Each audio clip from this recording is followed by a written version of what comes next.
Cain and Abel, the battle between faith and doubt. Everyone's heard of Cain and Abel, the first two sons of Adam and Eve.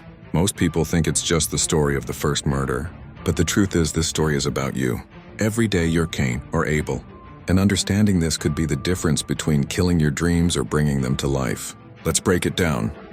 In Genesis 4, Cain was a farmer, Abel a shepherd. Both brought offerings to God. Abel gave the firstborn of his flock and the best he had.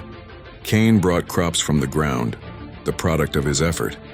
God favored Abel's offering, but not Cain's. Out of jealousy, Cain murdered his brother. God marked him and sent him to wander. On the surface, it looks like sibling rivalry and divine favoritism. But deeper down, it's the story of faith versus doubt, imagination versus ego. Cain represents the ego, reasoning, and the need for proof. He says, "I'll believe it when I see it." Abel represents faith, imagination, and trust in the unseen. He says, "I'll act as if it's already done." The murder is symbolic. Every time you let doubt overrule your vision, Cain kills Abel within you. Every time you choose faith despite appearances, Abel lives, and so does your dream. Jesus reinforced this principle when he said, "Blessed are those who have not seen and yet believe." That's Abel. Abel honors the unseen. Cain demands evidence first. And that kills possibility before it starts.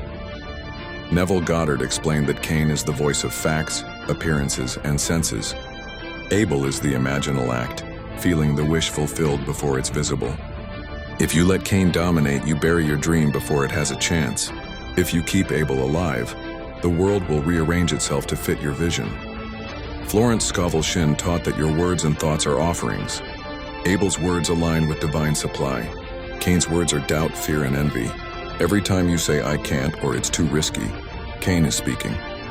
And Cain always kills the dream. Carl Jung saw Cain as the shadow, envy, rejection, and unacknowledged weakness. Abel represents the higher self, the part of us aligned with trust and purpose.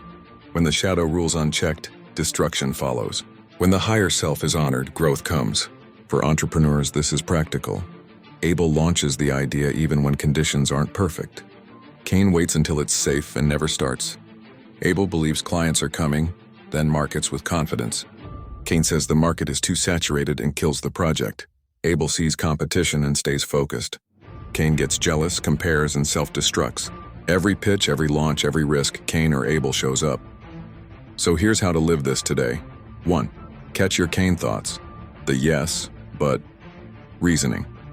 2. Feed Abel with faith-based statements. This idea is already successful. Act on one Abel-inspired step daily. Post the content, make the call, launch the offer. 4. Protect Abel by refusing to let doubt, jealousy, or fear have the final say. If you ignore this lesson, Cain wins. Doubt rules your mind. Projects die before they're born. Like Cain, you wander in frustration, always moving but never progressing. But if you choose Abel, if you choose faith, your vision lives. And faith always produces fruit.